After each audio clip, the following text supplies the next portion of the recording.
अगर हम जाएंगे गुरु को ढूंढने के लिए तो जैसी हमारी बुद्धि है उसी के हिसाब से किसी को हम गुरु बना देंगे। अगर हमारी बुद्धि तमोगुणी है तो तमोगुणी व्यक्ति को गुरु बना देंगे। हाँ, होता है ऐसा। अरे एक बार हम वृंदावन जा रहे थे काठमांडू से, तो एक ड्राइवर था, तो उसने देखा हमको, उसको लगा कि वो होंगे बाबा जी, तो उसने अपना किस्सा सुनाया कि अरे हम एक बार यहाँ काठमांडू से गोरखपुर तक गए थे एक बाबा जी को लेकर के, वे हमारे गुरु हैं। क्यों? क्योंकि जब से वो गुरु जी मिल गए, बाबा जी मिल गए, तब से फिर हमारा कारोबार बहुत अच्छा हुआ। हम पहले दूसरों का गाड़ी चलाते थे, अब मेरा खुद का गाड़ी है, एक और गाड़ी भी है मेरी। तो अपना जो उनके गुरु जी है उनकी महिमा मंडन कर रहा था वो।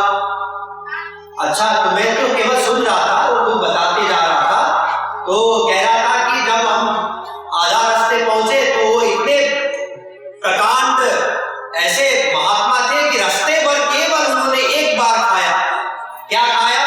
वह रास्ते में मछली ऑर्डर किया, मांस ऑर्डर किया और थोड़ा सा मछली थोड़ा सा मांस खा लिया, बस। रास्ते भर पूरा 13-14 घंटा में केवल इतना ही खाया। इतने बड़े बाबा जी,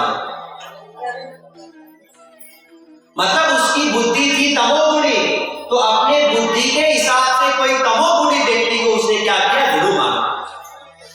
उसी प्रकार अगर हमारी बुद्धि रजोगुणी होगी, हम गुरु को ढूंढने जाएंगे तो रजोगुणी व्यक्ति को गुरु बनाएंगे। अगर सात्विक बुद्धि है हमारी तो सत्वगुणी व्यक्ति को गुरु बनाएंगे। हम गुरु को नहीं पहचान सकते। ध्यान दीजिए, एटॉमिक बात। जैसे एक नर्सरी का विद्यार्थी जिसको अभी भी मालूम नहीं, क्या वो अपने टीचर की योग्यता जान सकता है? नहीं। उसके सामने तो एक टीचर आ गया, उसने लिखा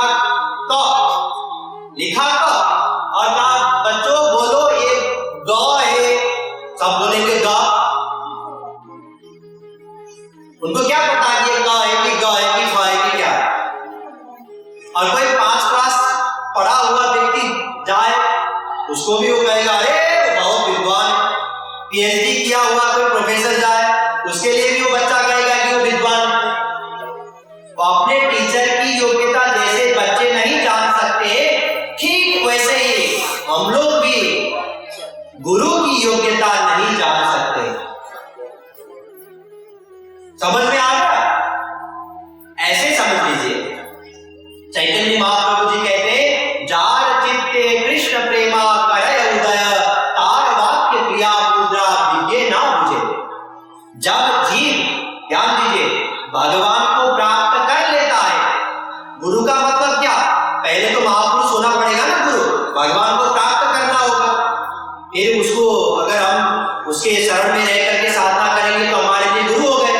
तो जब जीव भगवान को प्राप्त कर लेता है तब वो दिव्य होता है, उसका अंतःकरण, इंद्रिय, मन, बुद्धि, कार्य सब कुछ दिव्य होता है। जैसे ध्यान दीजिए, भगवान इंद्रिय, मन, बुद्धि से परे होने के कारण, भगवान दिव्य होने के कारण, इंद्रिय, मन, बुद्धि प्राकृत होने के कारण हम भगवान को नहीं जान सकते ना।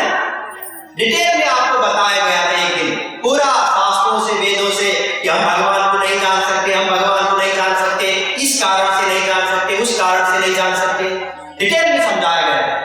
ठीक उसी प्रकार जब जीवात्मा परमात्मा को प्राप्त करता है, महापुरुष हो जाता है, तब हम उनको नहीं समझ सकते, नहीं जान सकते किसी भी प्रकार से।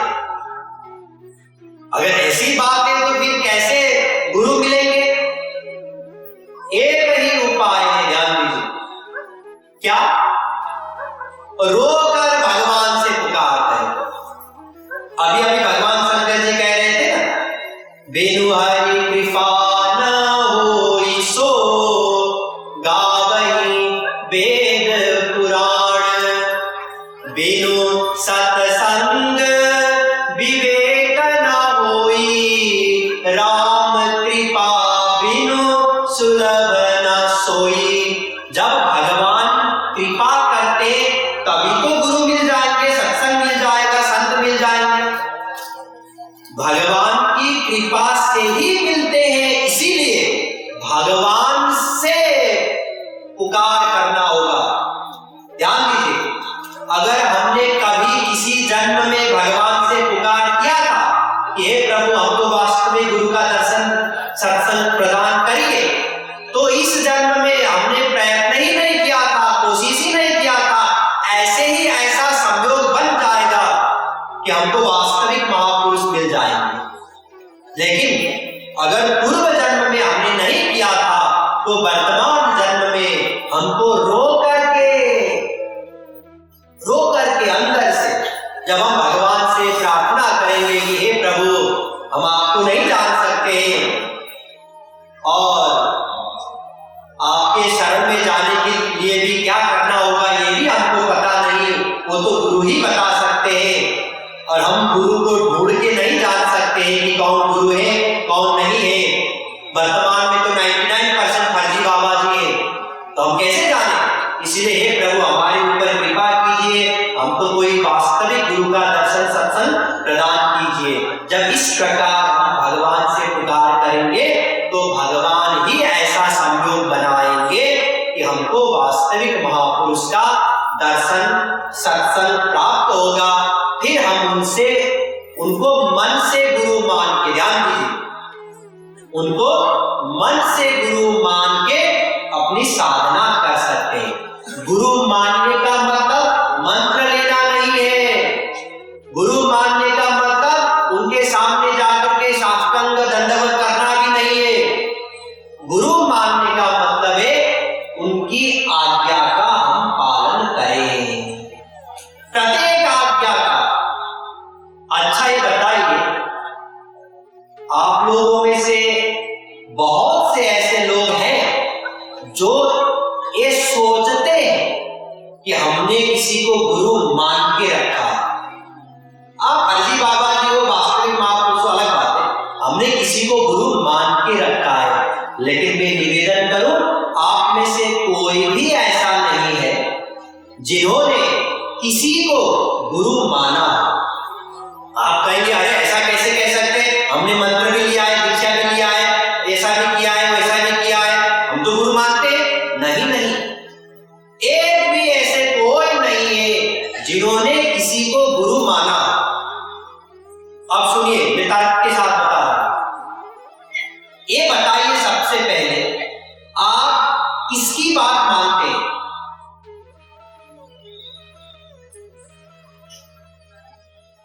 सोचिए, आप किसकी बात मानते हैं? क्या उत्तर मिला? अपनी बुद्धि की बात मानते है ना? सुनते सबकी है, माता जी की भी सुनते हैं, पिताजी की भी सुनते हैं, दोस्तों की भी सुनते हैं, गुरुजी का भी सुनते हैं, शास्त्रों का भी सुनते हैं, लेकिन करते किसके अनुसार है? बुद्धि के अनुसार। चाहे मन कहिए, चाहे मन बुद्धि कहिए। तो वर्तमान में हमारा गुरु कौन है? अपनी बुद्धि। परिभाषा सुन लीजिए, जिसकी हम प्रत्येक आज्ञा का पालन करते हैं वह हमारा गुरु है। अब समझ में आ गया? अब हम किसकी बात मान रहे हैं अभी तक? अपनी बुद्धि की। तो सबसे पहले गुरु मानने का मतलब क्या है? अपना बुद्धि का समर्पण।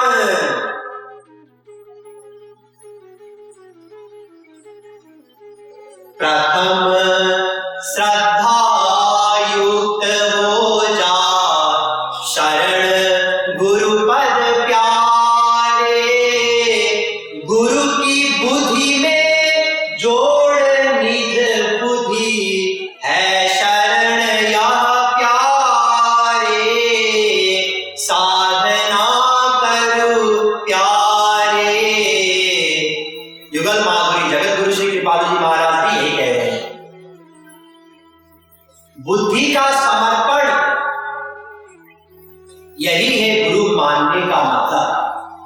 चलिए वेदों से भी समझ लीजिए। तद्विज्ञानार्थम स गुरुमेवा विगच्छेत् समित् पाणिः श्रोत्रियं ब्रह्मनिष्ठं मुंडकोपनिषद 1-2-12। यहाँ कहा गया है गुरु के पास जाओ, कैसे जाओ?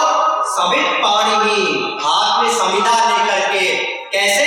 अपनी बुद्धि को समर्पण करने के लिए। भगवान श्री कृष्ण ने भी यही कहा, तद्विद्धि प्रणिपातेन परिप्रश्नेन सेवया। कैसे जाओ अर्जुन गुरु के पास? प्रणिपातेन